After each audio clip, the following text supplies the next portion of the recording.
ठीक है ना।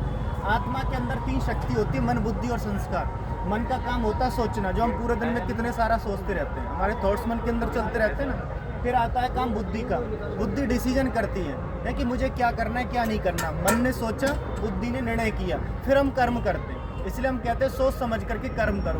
मन से सोचो, बुद्धि से निर्णय करो, फिर हमारे कर्म बनते हैं और कर्म ही संस्कारों का निर्माण करते हैं। और संस्कार लेकर के ही आत्मा जाती है, बाकी कुछ नहीं लेकर के जाती है, अच्छे या बुरे, ठीक है ना।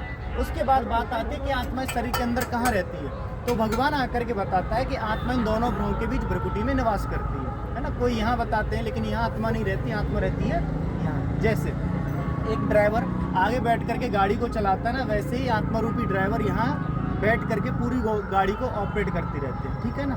अच्छा, अब देखिए, इस शरीर के लिए हम कहते हैं मेरा शरीर है, कभी ये नहीं कहते मैं शरीर हूँ। तो मेरा कहने वाली कौन है? वो आत्मा है। जब व्यक्ति मर जाता है ना तो उसकी अर्थी उठा करके ले जाते हैं, है ना, तो कहते हैं अर्थी जा रही है, क्योंकि जो रथी चलाने वाली आत्मा है तो वो तो जा चुकी है, इसलिए उसको अर्थी बोला जाता है, ठीक है ना।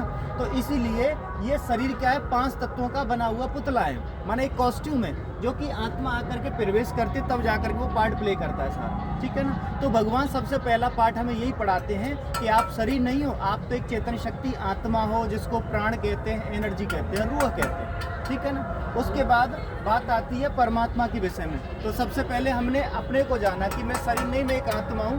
दूसरी बात है परमात्मा कौन है, ठीक है ना। परमात्मा के लिए 5 बातें हैं। उसका नाम है शिव, और शिव का अर्थ है कल्याणकारी, इसलिए 12 ज्योतिर्लिंगम के रूप में शिव की पूजा हो रही है। उसका रूप है ज्योति बिंदु स्वरूप, ठीक है ना, क्योंकि हम आत्मा भी ज्योति बिंदु स्वरूप है, तो हमारा पिता परमात्मा भी ज्योति बिंदु स्वरूप है, ठीक है ना। तीसरी बात है वो कहाँ रहता है? वो रहता है परम धाम में, जिसको छठा में तत्व कहा जाता है, छठा आसमान कहा जाता है ना, 7वां आसमान कहा जाता है, कुरान में कहा गया है। तो भगवान वहाँ का रहने वाला है, जहाँ सूरज चांद का प्रकाश नहीं पहुँचता वहाँ भगवान का रहने वाला है, जिसको परम धाम कहते हैं, ब्रह्मलोक कहते हैं, ठीक है ना। अच्छा, उसका आने का समय क्या है? भगवान ने गीता में वायदा किया है, जब धर्म की गिलानी होती है तो मैं सृष्टि पर आता हूँ, है ना। तो धर्म की गिलानी हो रही है, आज चारों तरफ पापाचार भ्रष्टाचार छाया हुआ है, तो ऐसे समय पर भगवान आते हैं और आकर के एक ही काम करते हैं, है ना, सब धर्मों का विनाश करें, एक सत्य धर्म की स्थापना करें, और वो धर्म है आदि सनातन देवी देवता धर्म, ठीक है ना, जो हमारा प्राचीन था, ठीक है। तो भगवान आकर के उसकी स्थापना करते हैं। आते कब है? कलयुग के अंतिम समय, धर्म गिलानी के समय पर आते हैं, और हम सभी को पावन बनाते हैं। रूप उसका ज्योति बिंदु और नाम शिव है, परम धाम में रहने वाले हैं, ठीक है ना। अब कुछ लोग कह देते हैं आत्मा सो परमात्मा, लेकिन आत्मा सो परमात्मा नहीं होता है। आत्मा अलग है, परमात्मा अलग है। परमात्मा हमारा पिता है, हम आत्मा उसकी संतान है, लेकिन दोनों का रूप एक जैसा है, इसलिए आत्मा सो परमात्मा कह दिया, क्योंकि आत्मा स्वरूप परमात्मा है। जैसा आत्मा का स्वरूप है वैसे ही परमात्मा का स्वरूप है, ठीक है ना। तो परमात्मा का रूप क्या है? ज्योति बिंदु। आगे चलते हैं। उसके बाद बताया जाता है कि भगवान कौन है ना। सबसे बड़ी बात है कि भगवान किसको माने। अभी मान लो जैसे हम हर धर्म में जाते तो वहाँ हमको एक मिलता है, ठीक है ना, लेकिन अगर हम हिंदू धर्म में आते तो कितने मिलते हैं? बहुत सारे, है ना। हनुमान भी है, राधे भी है, कृष्ण भी है, राम भी, अनेकों भगवान मानते हैं, लेकिन फिर भी हमें इनमें ये पता होना चाहिए कि भगवान कौन है, ठीक है ना। भगवान के लिए कुछ एक बातें हैं जो लागू होती हैं, उनको हमें समझना है। भगवान हम उसे कहेंगे जो सर्वधर्म मान लो, माना सभी धर्म वाले माने उसको तो हम भगवान कह सकते हैं। अगर एक माने दूसरा ना माने उसे हम भगवान नहीं कह सकते। माना मैंने मान लिया, आप नहीं माने, उसे हम भगवान नहीं कहेंगे। तो भगवान किसे कहेंगे? कौन है भगवान? उनको हम जानते हैं। अभी मान लो कि आपके ही बच्चे अगर प्रश्न करते हैं कि भगवान कौन है ना, माना चलो 33 करोड़ है, लेकिन इनमें से हेड कौन है, तो उस हेड का हमें पता होना चाहिए। हमको नहीं पता होता, इसलिए हम क्या कह देते हैं कि तुम्हारी जिसमें इच्छा है, जिसमें भावना है, उसको याद करो, ठीक है। अब देखिए, हम जानते हैं भगवान के बारे में, तो जैसे हमने भगवान का रूप जाना, ज्योति बिंदु स्वरूप है, और इसीलिए उनकी ज्योति के रूप में ही पूजा हो रही है, माने शिवलिंग के रूप में पूजा हो रही है, क्योंकि उनका हम जैसा साकार शरीर नहीं है, इसलिए उनको निराकार कहते हैं। निराकार मीन्स है ज्योति बिंदु स्वरूप है, ऐसा नहीं उसका रूप ना हो, नाम ना हो, नाम भी शिव है और रूप है ज्योति बिंदु स्वरूप, ठीक है ना। अब देखिए, अगर हम हिंदू धर्म में चलते हैं तो वहाँ पर दिखाते हैं कि राम ने भी शिव की पूजा की रामेश्वरम में, ठीक है ना। अच्छा, और देखिए अमरनाथ में भी शिवलिंग है, विश्वनाथ में भी शिवलिंग है, सोमनाथ में भी शिवलिंग है, पशुपतिनाथ में भी शिवलिंग है।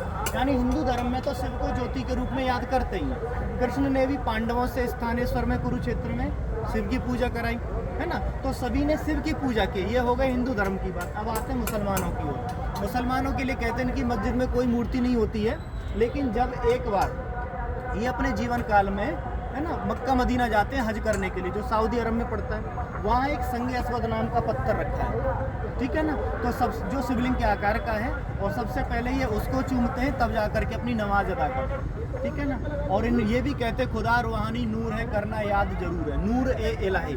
तो नूर का मतलब होता है ज्योति, है ना। तो हिंदू धर्म में ज्योति कह रहे हैं नूर, और मुस्लिम में नूर कह रहे हैं, बात एक ही है। अच्छा, और चलिए, जापान में लोग क्या करते हैं, शिवलिंग के आकार का रेड कलर का पत्थर लेते हैं और उस पर अपना ध्यान एकाग्र करते हैं, उसको अपना भगवान मानते हैं, ठीक है ना।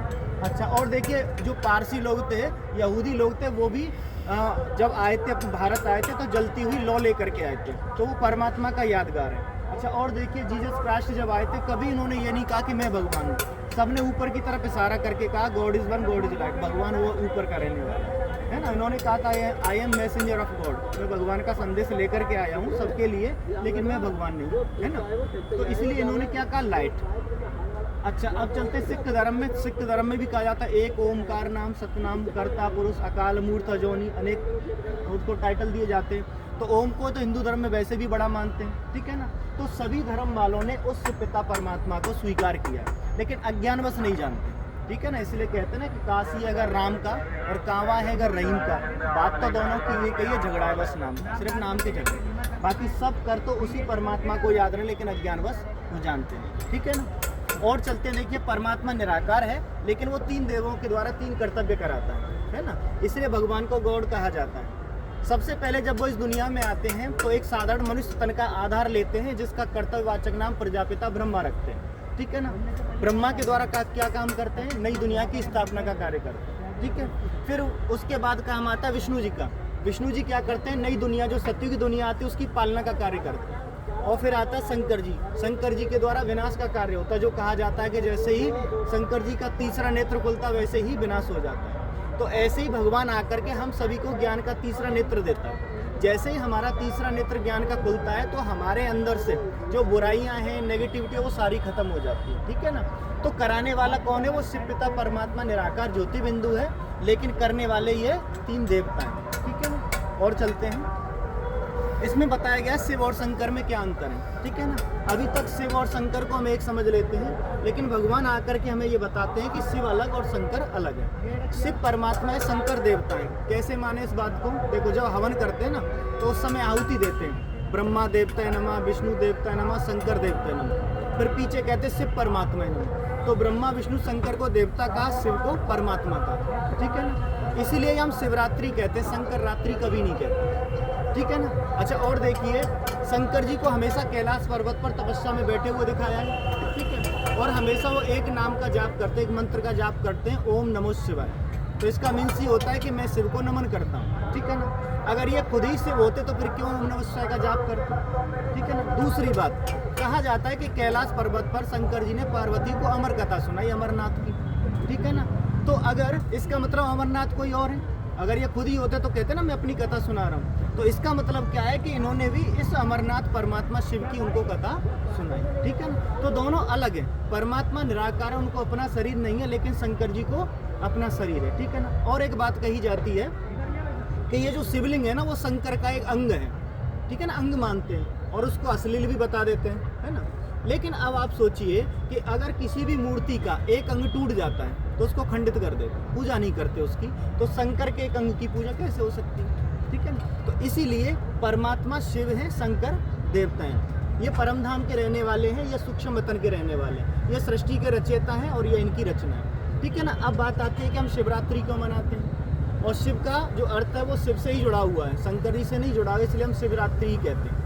और शिव के आगे रात्रि शब्द क्यों लगाएगा, क्या कारण है, जबकि बच्चा रात को भी जन्म लेता है तो भी जन्मदिन मनाते हैं, लेकिन शिव के आगे रात्रि शब्द क्यों कहा जाता है। शास्त्रों में एक बात कही गई है कि आधा कल्प ये सृष्टि ब्रह्मा का दिन होती है और आधा समय ये सृष्टि ब्रह्मा की रात्रि होती है। तो कहने का भाव है कि भगवान ऐसे समय पर आता है जब चारों तरफ अज्ञान अंधकार छा जाता है, कले कलेश, है ना, चारों तरफ पापाचार भ्रष्टाचार छा जाता है इस दुनिया में, तब भगवान का सृष्टि पर आना होता है। और आ करके वो यही काम करता है कि सब, है ना, नेगेटिविटी को ख़त्म करना, बुराइयों को ख़त्म करना, पाप को ख़त्म करना और पुण्य की फिर से दुनिया का स्थापन करना। इसलिए शिवरात्रि गाई, ठीक है ना।